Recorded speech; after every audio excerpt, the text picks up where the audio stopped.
Tapper deflects blame as Maher asks, who do we blame for Biden cover-up?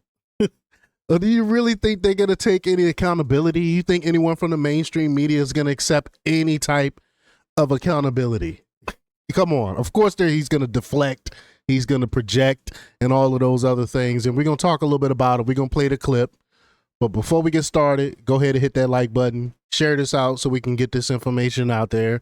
Subscribe if you're not already a subscriber. And hit that alarm bell so you know when I'm putting out new stuff. Also, check out my link tree in the description. It has a link to my Patreon. That's where I talk about things that I can't talk about here. There's also a link to my Instagram and my X account, so follow me there as well. All right, so let's get into this news. Now, this comes from Newsbusters, and they report that CNN host and Original Sin co-author Jake Tapper took his book tour to HBO in real time with Bill Maher on Friday for a surreal discussion with Democratic Rep. Seth Moulton about former President Joe Biden's mental decline and who was to blame for the cover-up.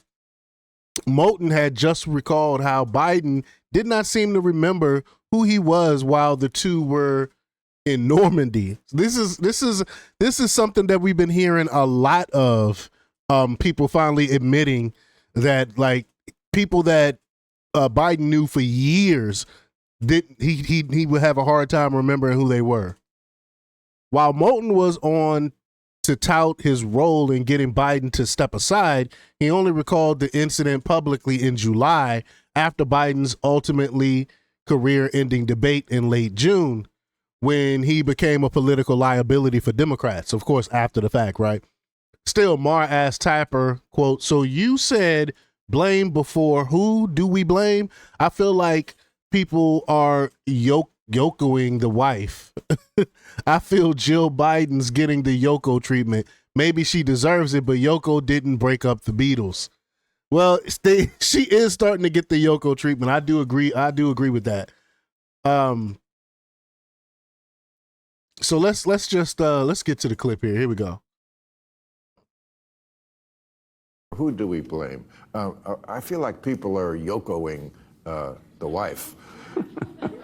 I feel Jill Biden's getting the Yoko treatment. You know, maybe she deserves it.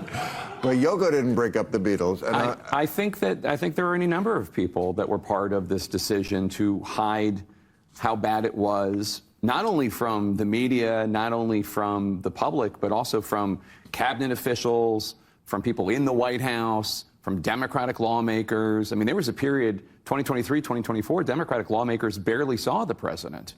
And yes, I think it was Jill Biden. I also think it's Hunter Biden. I also think President Biden has some agency here, too. We're not saying it was weekend at Bernie's. He was aware what was going on. No, I'm saying he wasn't. Like, he had moments where he was non-functioning, but he understood what was going on. I mean, we saw him earlier today. He can speak and talk. If you hear right now, he could talk for 10, 15 minutes and be fine.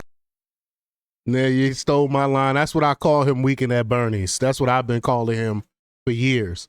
But not only did Tapper absolve his co-panelists of any blame, he cleared himself and his fellow journalists. He said, quote, "I think there are a number of people who are part of the decision to hide how bad it was, not only from the media, not only from the public, but also from cabinet officials."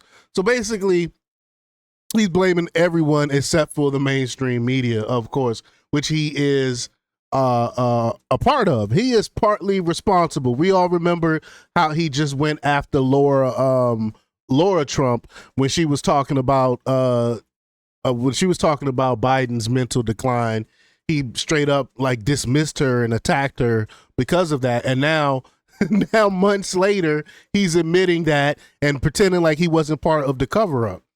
But when Tapper visits conservative outlets on his book tour, he appears to pay lip service to the fact that the media dropped the ball on the topic. But when he's on more liberal shows, such as Real Time, he appears to portray the media as passive observers who got hoodwinked by the White House into thinking that Biden's decline was just part of his longer history of gaffes and bloopers. Therefore, it is reasonable to be skeptical that the media will truly change its ways as a result of Tapper's book. And that's exactly what I've been saying. They're not changing. They're not changing at all. They haven't learned anything from 2024. But y'all let me know what y'all think about this. Leave y'all comments down below. Like, share, and subscribe. And check out jjthepsychotherapist.com for the latest in news. Until next time, peace.